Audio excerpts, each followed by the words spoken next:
je reviens encore un petit peu sur le diagramme.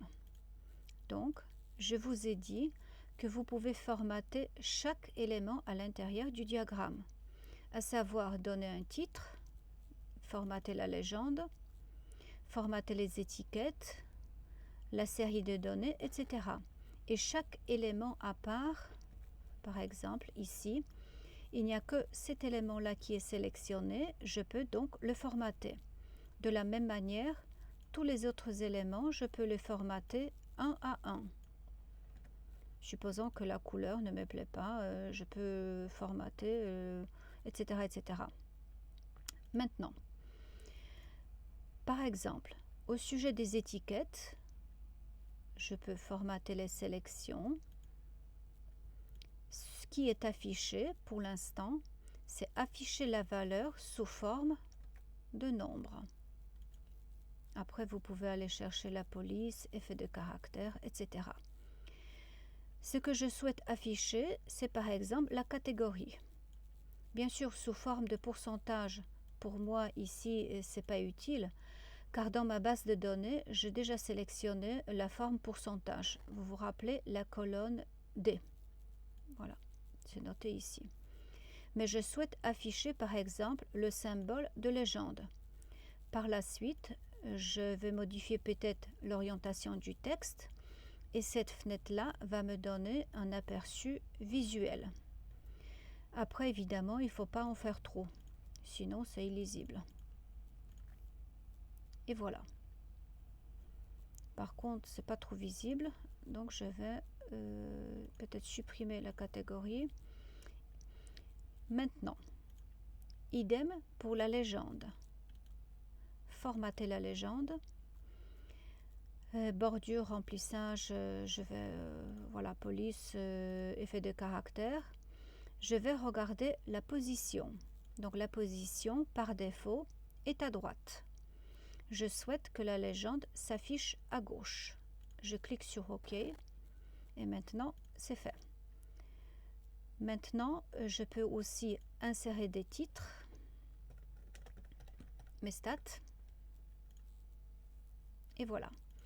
Mais vous vous rappelez, tout à l'heure, quand je voulais préparer mon diagramme, donc j'ai sélectionné deux éléments. Ensuite, je suis allée dans diagramme et ici, j'ai mes étapes, donc les 4 étapes. Moi, je suis passée très rapidement en faisant suivant, suivant, ou bien vous pouvez cliquer tout de suite sur terminer.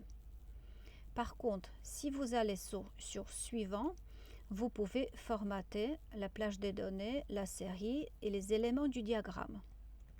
Donc, je sélectionne toujours le secteur, je clique sur suivant et ensuite vous pouvez sélectionner la plage des données, la série des données en ligne, en colonne et en même temps sur le diagramme, vous pouvez regarder et voir à quoi ça correspond.